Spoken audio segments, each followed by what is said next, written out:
was heading to my mom's house in the countryside, and it was around midnight.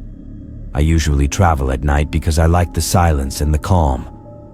The main highway was closed for construction, so I had no choice but to take an old dirt road.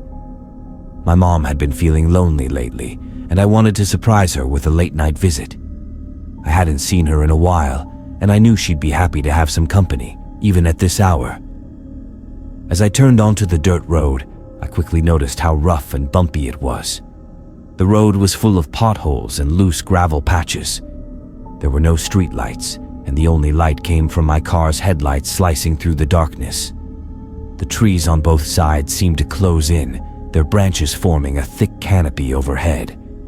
The silence was almost eerie, broken only by the crunching of gravel under my tires. But I liked it. It was so much better than the constant noise of traffic. So there I was, just driving along, when my headlights suddenly illuminated an old rusty car pulled over to the side. The car looked like it had seen better days, with a faded paint job and a broken taillight. The trunk was open, and two large men were bent over inside, doing something. As soon as my headlights hit them, they turned and looked right at me, shovels in their hands. Their faces were hidden in the dark, but I could see their eyes shining in the light from my car.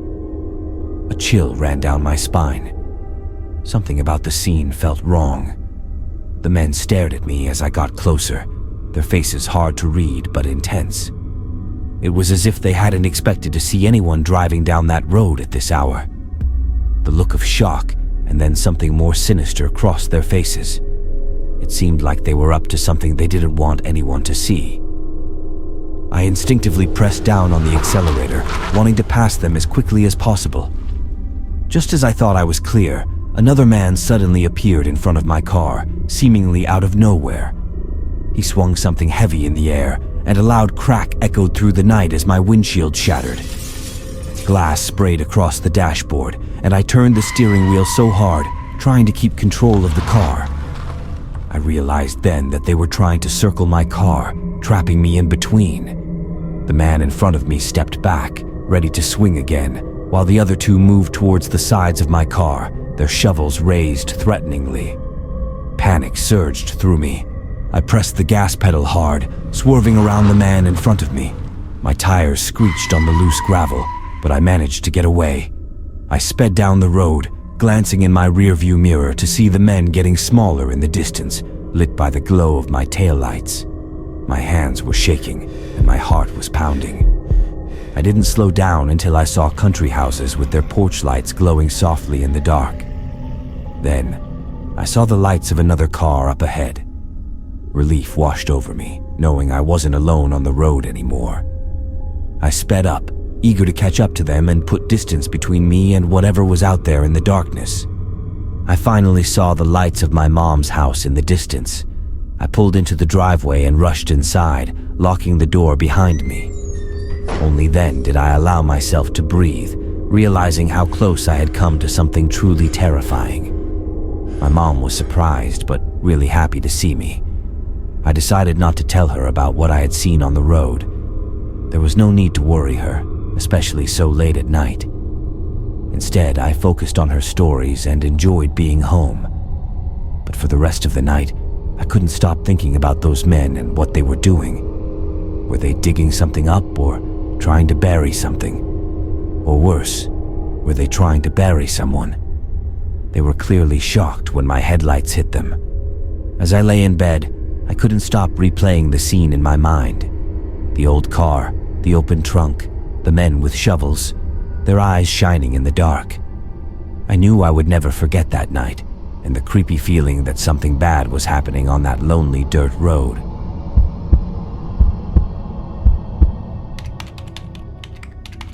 It was around midnight, and I had been driving for hours. I was really tired and needed a break. The highway was empty, and the nearest town was far away.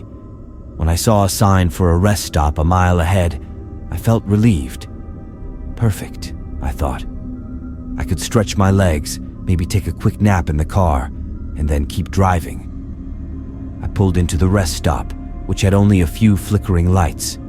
There were several cars parked, but no one was around. It felt strange, but I figured everyone was either sleeping in their cars or had left quickly after stopping. I parked near the entrance, close to the bathrooms. I got out of my car, stretched a bit, and decided to use the bathroom before hitting the road again. The restroom building was old and looked pretty worn out. The door creaked loudly as I pushed it open, and the smell inside was terrible. I quickly did what I needed to do and washed my hands, trying to touch as little as possible. When I was about to leave, I noticed a backpack on the floor in one of the stalls, with the door slightly ajar. I considered checking if someone was inside, but hesitated. Deciding it was none of my business, I left the bathroom. As I walked back to my car, I couldn't shake the feeling that something was wrong. The rest stop was too quiet. I saw a few other cars, but there was no movement, no sign of people, as if everyone had disappeared. I tried to ignore the feeling and headed back to my car. That's when I noticed something strange. There were marks on the ground near my car, like scuff marks or signs of a struggle. I bent down to take a closer look and saw what seemed like dried blood. My heart started to race. I stood up quickly and looked around, feeling a sense of panic rising inside me. I decided it was time to leave. I got into my car and turned the key, but the engine wouldn't start. I tried again, but still nothing. My car, which had been working perfectly fine, was now dead. I checked my phone, but there was no signal. Panic set in, and I started to feel trapped. I thought about going back to the building to see if there was a phone or a way to call for help, but I felt uneasy about it. So I decided to see if anyone else at the rest area could help me. I walked to the nearest car and knocked on the window. No response. I tried the next car. Still nothing. I looked inside and saw it was empty, but it looked like someone had left in a hurry. There were bags and personal items scattered around. I moved to the third car and thought I heard something behind me, but when I turned around, there was no one. Feeling scared, I got back to my car and locked myself inside. That made me feel safer. But then, out of nowhere, someone appeared right next to the driver's side window. It was a man dressed in dark clothes. He was tall and thin, with a bald head and a very pale face that made him look almost like a vampire. I hadn't seen him approach at all. I froze, unsure of what to do. He stared down at me for a moment, then slowly walked around to the passenger side and tried the door handle, but it was locked. I couldn't tell what he wanted. He might have been there to help, but something inside warned me not to open the door. His eyes were cold and menacing, and his expression didn't seem friendly at all. He just stood there, staring at me. I tried starting the car one more time, but it still didn't work. Before I could do anything else, the man slowly moved away from the car, but he didn't leave. Instead, he walked around the car, inspecting it with curious eyes. After a few tense moments, I thought he had finally left. But then, I suddenly heard a loud thud on the roof of the car. He had climbed on top. His footsteps thudded loudly above my head, each step making me feel more trapped and claustrophobic. The roof creaked under his weight as he moved around, the sound echoing in the confined space of the car. I heard him dragging something across the metal, creating a horrible screeching noise that sent chills down my spine. I tried my phone again, hoping for a signal, but there was none. Suddenly, the man started kicking and stomping on the roof. Each powerful blow made the car shake and rattle, making it feel like the roof could collapse at any moment. The loud pounding above me was deafening, and I felt completely trapped, unable to escape the terror. Desperation took over as I honked the horn repeatedly, hoping to attract someone's attention. But the rest stop remained silent, and the man continued his assault on the car. Just when I thought the roof might give way, he suddenly stopped. The silence was almost more terrifying than the noise. I held my breath, listening intently. After what felt like an eternity, I heard him jump off the car and run away, disappearing into the darkness. Then, I saw the reason why he ran away. Another car was pulling over, its headlights lighting up the area. Relief washed over me, but I stayed frozen in my seat, watching closely. A man and a woman got out of the car, probably a couple because there were 2 kids in the back. I took a deep breath, gathered my strength, and got out of my car to ask for help. My legs were shaking, but seeing the family gave me the courage I needed. I also noticed with a sinking feeling that 2 of my tires were slashed, making my car useless. The family listened carefully as I explained what happened, looking more worried as I spoke. The man stayed with me while the woman called the police, making sure I wasn't left alone. Their presence was comforting and made me feel safer on that terrifying night. We waited together near their car, keeping a close watch on the surroundings. The bald man never showed up again, and the dark shadows stayed quiet. The minutes felt like hours, but knowing I wasn't alone anymore brought some peace.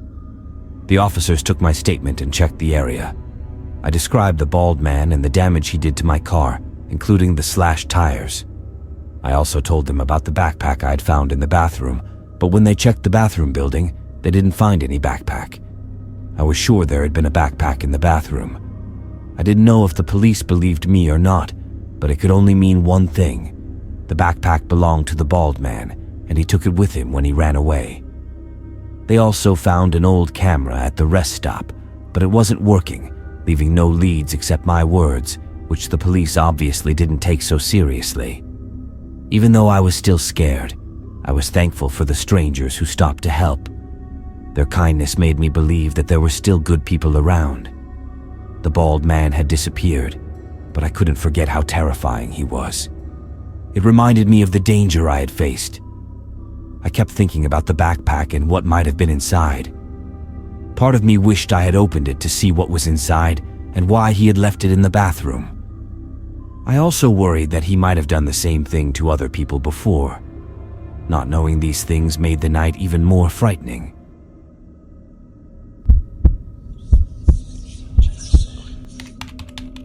I was driving back from a friend's party late Saturday night with my wife, who prefers not to have her name mentioned, so I'll just call her Emily. It was one of those parties where you lose track of time, and before you know it, it's way past midnight. We live about 5 hours away, and instead of staying at our friend's place, we decided to drive home. We were driving on the highway when we suddenly hit a big traffic jam. It was strange because it was almost 2 a.m. We didn't know what caused it, maybe construction or an accident. We waited for a while, but it was clear we wouldn't be moving soon. Emily checked Google Maps and found a detour that looked good. It was an old road next to the highway that would get us back on track a few miles ahead. We took the exit and drove down the narrow, winding road. At first, it felt good to be moving again, even though the road was rough. But as we went further, the feeling changed. The trees seemed to close in on us, and the air felt thick and heavy. There was no moon, no light, just our headlights cutting through the darkness. We'd been driving on that narrow road for about 30 minutes when I felt the urge to pee. I tried to ignore it at first, not wanting to get out of the car in the darkness on such a deserted road. But soon, it became unbearable. I looked over at Emily, who was asleep in the passenger seat, and decided it was best to pull over and take care of it. The road was only one lane, so I carefully parked on the narrow shoulder. Even though the road was empty at this hour, I didn't want to block the way for any other cars that might come through. I stepped out into the cold night, leaving Emily sleeping inside. I walked a few feet away from the car into the shadows of the trees and unzipped my pants. As I was finishing up, I heard the car door open behind me. Thinking it was Emily getting out for some reason, I didn't pay much attention. But then suddenly, Emily screamed. My heart jumped into my throat as I quickly zipped up and ran back to the car. To my horror, a large, dirty old man was sitting in the driver's seat. He was frantically searching under the wheel, looking for the key to start the car, but thankfully, I had taken it with me when I got out. As I ran back, I first saw Emily standing beside the car, terrified, her face pale and her eyes wide with fear. She must have jumped out as soon as she realized what was happening. The sight of him there, so out of place and threatening, made my heart pound with fear. Acting on pure adrenaline, I rushed to the car and grabbed the man by his collar. He was heavy, but at that moment, I felt incredibly powerful. I pulled him out with all my strength, He stumbled and fell to the ground. Without wasting a second, I jumped into the driver's seat, slammed the door shut, and started the car. Emily was already in tears, her face pale with fear. The engine roared to life, and I hit the gas pedal, the tires spinning before we sped away from the terrifying scene. In the rearview mirror, I saw the old man scrambling to his feet, his figure quickly swallowed by the darkness as we put distance between us. The rest of the drive was a blur of tension and fear, both of us too shaken to speak. I cursed myself for leaving the car unlocked. I had been so naive, thinking that something like this would never happen to us. I had clearly underestimated the situation. I thought I wouldn't be gone long, and that nothing would happen with me so close by. Emily was terrified. She told me that the old man had woken her up when he got into the car, and she had been paralyzed with fear until she screamed. The rest of the drive was a blur of tension and silence, both of us too shaken to speak. The dark road ahead seemed endless, and every shadow felt like a potential threat. I gripped the steering wheel tightly, my knuckles white, trying to focus on getting us home safely. As we kept driving, I couldn't shake the feeling of vulnerability. My mind was full of what-ifs. What if I hadn't taken the keys with me? What if the man had been armed or more aggressive? The most terrifying thought hit me. What if the old man had found the keys and driven off with Emily still in the car? My heart raced at the idea, and I gripped the steering wheel even tighter. Finally, we got home safely. The familiar sight of our house brought a wave of relief, but the night's events still lingered in my mind. We parked the car and sat there for a moment, both of us trying to calm down. It was a harsh lesson, but we were grateful to be safe. I felt terrible for not taking safety seriously when I left the car doors unlocked. I had thought we were safe because we were so close and it was such a short stop. But I had learned the hard way how quickly things could go wrong. The fear and guilt weighed heavily on me, and I knew I wouldn't make the same mistake again.